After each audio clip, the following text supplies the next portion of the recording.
कि हम निर्णय लेंगे कि दुख में न भोजन करेंगे और न ही कराएंगे। अगर 85% बहुजन समाज लोग अगर मृत भोज का बहिष्कार करेंगे तो यहीं से इनको जो है अपने विकास का रास्ता खुल सकता है। क्यों?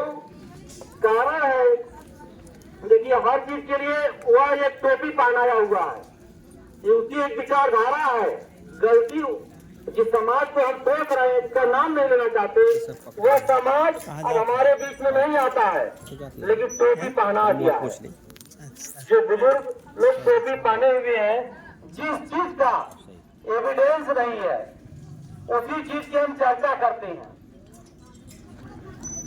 जिस चीज का एविडेंस है कि हमारे पिताजी हैं और हमारे भाई हैं, ये हमारे पूर्वज हैं, उसी पे हमें चर्चा करनी चाहिए कि कौन ये महापुरुष कौन है, हमारे लिए कौन सा काम किए हैं। आज इनकी देन है कि हम लोग मंच लगा के यहाँ पे हम लोग बोल रहे हैं। एक व्यक्ति आता और हम लोगों को बोलने से मना कर देता।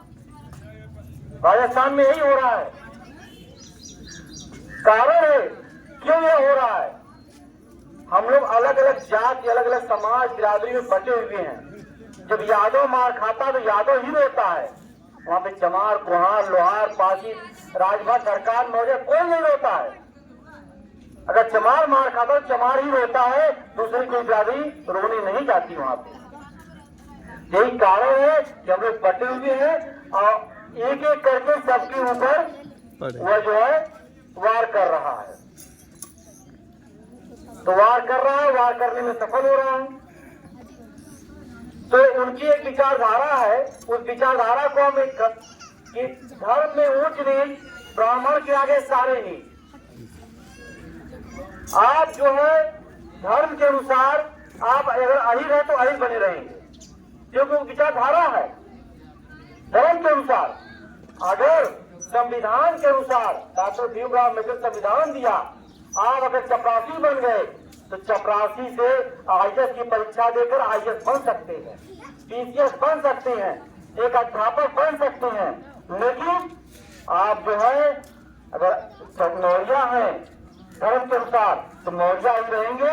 कोई परीक्षा नहीं है कि आप क्षत्रिय बन जाए या ब्राह्मण बन जाए, कोई परीक्षा इस तरह नहीं है।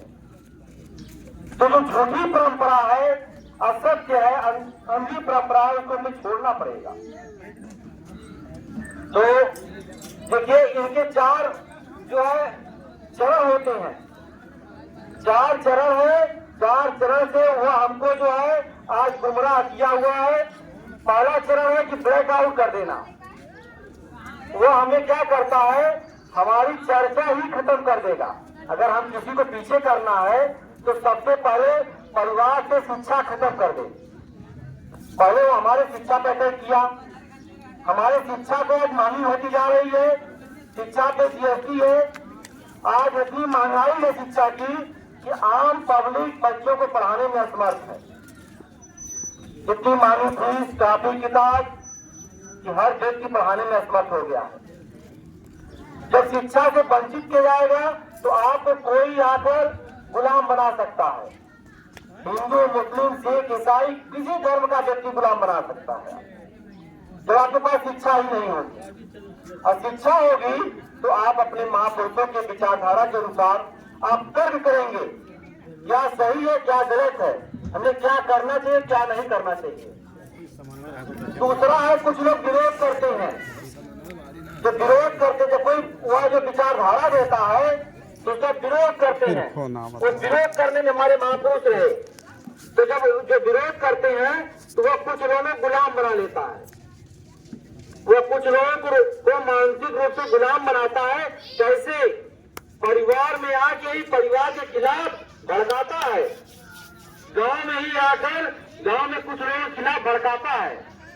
आप लोग देखते होंगे उनकी संख्या पर, हम तो देखे नजदीक से कि आप बड़ी जातियों की संख्या 4 घर है।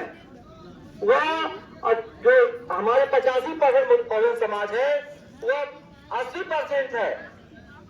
प्रधान वो 4 घर वाला बन जाएगा और जो 80 घर वाले हैं प्रधान नहीं बन पाएंगे। कारण क्या है कि वह आपसी मतभेद पैदा कर दिया है।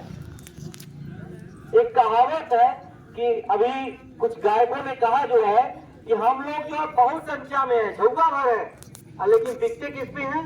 पौवा भर। एक जो दारू और मीट मछली पे बिक जाते हैं, जब हम बिक जाते हैं, जब हम अपनी गांव की सरकार में जो है, अपनी गांव वाली जो सरकार है इसमें बिक जा रहे हैं, तो राज्य सरकार में भी बिक जाते हैं।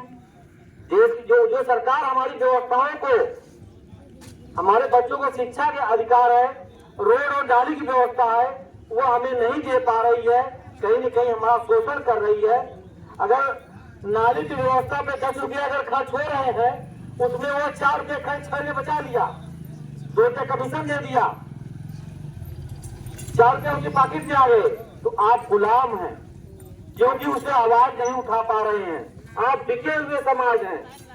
बिका हुआ समाज, जो बिका हुआ समाज होता है वह कभी अपना इतिहास नहीं जान पाएगा, जो बिका हुआ रहेगा, और जो बिका नहीं होगा वह आवाज अपनी उठा सकता है।